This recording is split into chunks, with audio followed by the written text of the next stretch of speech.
Buenas, en el día de hoy estaremos hablando sobre lo que fue la Francia de Napoleón III y la unificación nacional Italia y Alemania. En la primera parte estaremos abarcando sobre la Francia de Napoleón III. El 10 de diciembre de 1848, tras varios meses de agitación política provocada por la Revolución de Febrero de ese mismo año, Luis Napoleón Bonaparte había sido elegido presidente de la Segunda República Francesa, con el apoyo de las clases populares. El 2 de diciembre de 1851 dio un golpe de Estado con el propósito de restaurar el sufragio universal, que había sido restringido unos meses antes. Tras ser ratificado por el pueblo mediante un plebiscito, eliminó la oposición republicana y socialista e instauró un régimen autoritario y centralizado, que se transformó en una monarquía hereditaria. El 14 de enero de 1852 promulga una nueva constitución que refuerza los poderes del Ejecutivo y subordina el Legislativo. El 2 de diciembre de 1852, Luis Napoleón Bonaparte fue proclamado emperador de Francia bajo el nombre de Napoleón III.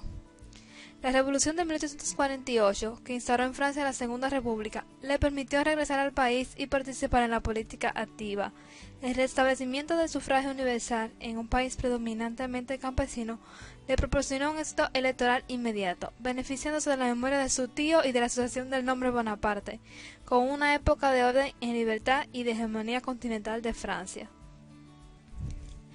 Entre las características de este periodo podemos destacar que como emperador comenzó siendo bien recibido por los franceses. Algunas de sus medidas tuvieron como objetivo aumentar su apoyo en sectores como el clero, la burguesía y el ejército.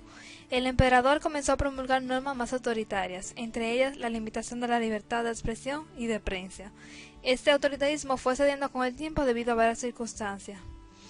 Napoleón dedicó buena parte de sus esfuerzos en el exterior, en aumentar el territorio de su imperio. Además de reforzar su poder frente a otras potencias europeas, buscaba ofrecer materias primas a la creciente industria del país. Se caracterizó por el intento de transformar la economía francesa al capitalismo moderno y fortalecer los intercambios comerciales y el libre comercio, como método principal para el crecimiento económico de Francia.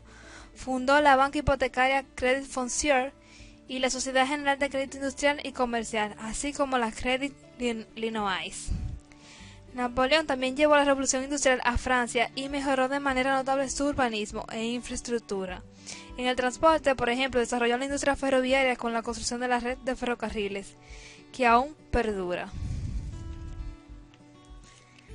En los primeros años, algunos opositores políticos debieron partir al exilio mientras que otros fueron encarcelados. Sin embargo, a partir de 1860, esa represión fue relajándose. La prensa ganó algo de libertad y los críticos con el gobierno pudieron empezar a manifestar sus críticas. Una de las principales diferencias sociales entre el imperio y las monarquías anteriores fue el acceso de la burguesía y los intelectuales a la corte. La clase social empezó a dejar de tener importancia. Por último, Napoleón III realizó una importante reforma educativa con el objetivo de revivir la educación pública.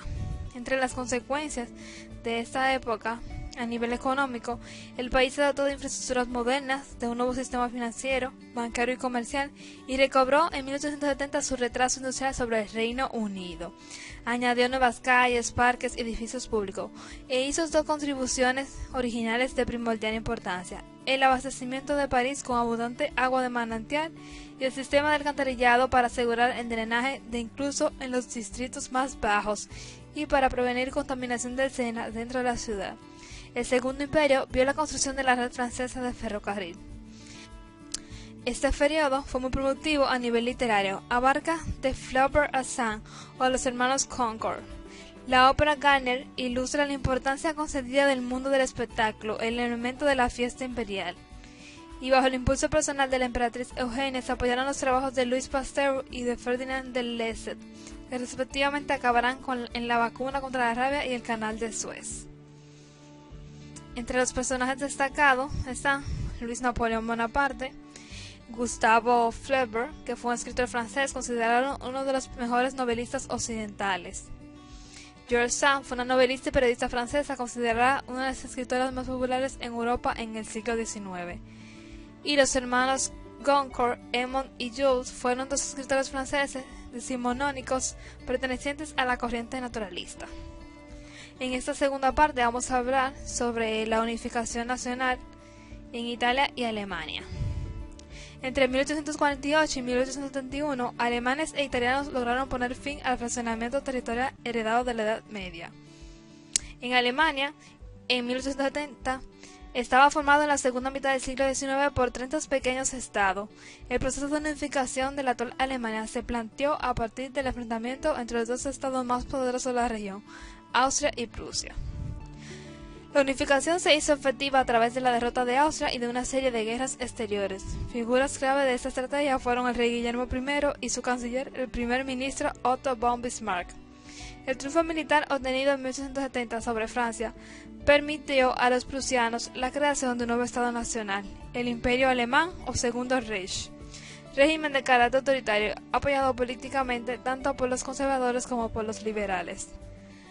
Tras ser derrotada por Prusia, Austria conformó con los húngaros un nuevo imperio, el Austro-Húngaro. Se sancionó una constitución en la que se reconocían como diferentes los poderes políticos de cada reino.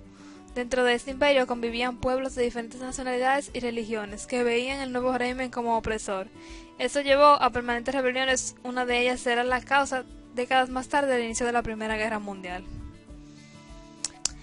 ¿Cuál era la situación de Italia en 1860? En Italia, la fragmentación territorial en manos de diversos poderes fue superada enfrentando a las grandes fuerzas conservadoras de la época, el papado en el centro y la aristocracia terrateniente en el sur. En el exterior, los afanes nacionalistas chocaron con la oposición austriaca, que dominaba importantes territorios en el noreste de la península. La marcha hacia la unidad partió del reino de Piamonte y Cerdeña, gobernado por Víctor Manuel II y su ministro liberal, el conde de Cavour. La modernización del reino, el más poderoso económicamente, y la búsqueda de apoyo contra Austria y el papado formaron parte de la hábil estrategia de Cavour. A las acciones desarrolladas desde el norte se sumaron en el sur las del patriota Giuseppe Garibaldi, quien a través de la organización de un movimiento popular y republicano, los 1000 Camisas Rojas, logró la recuperación de Sicilia y el reino de Nápoles. En 1871, vencida toda la resistencia, nace el reino de Italia con Roma como capital. Entre los personajes destacados están el rey Guillermo I, que fue el rey de Prusia desde el 2 de enero de 1861 y el primer emperador alemán hasta su fallecimiento. Otto von Bismarck fue un estadista político alemán, artífice de la unificación alemana y una de las figuras clave de las relaciones internacionales durante la segunda mitad del siglo XIX. Giuseppe Garibaldi, un militar revolucionario y político italiano que junto con el rey de Cerdeña fue uno de los principales líderes y artífices de la unificación de Italia. Víctor Manuel II fue el último rey del reino de Cerdeña y el primer rey de Italia. Camillo Benso, conde de Cavour, fue un estadista italiano y una figura destacada en el movimiento hacia la unificación de Italia, y Giuseppe Mazzini, que formó la Joven Italia, el movimiento que pretendía la unidad capital en Roma.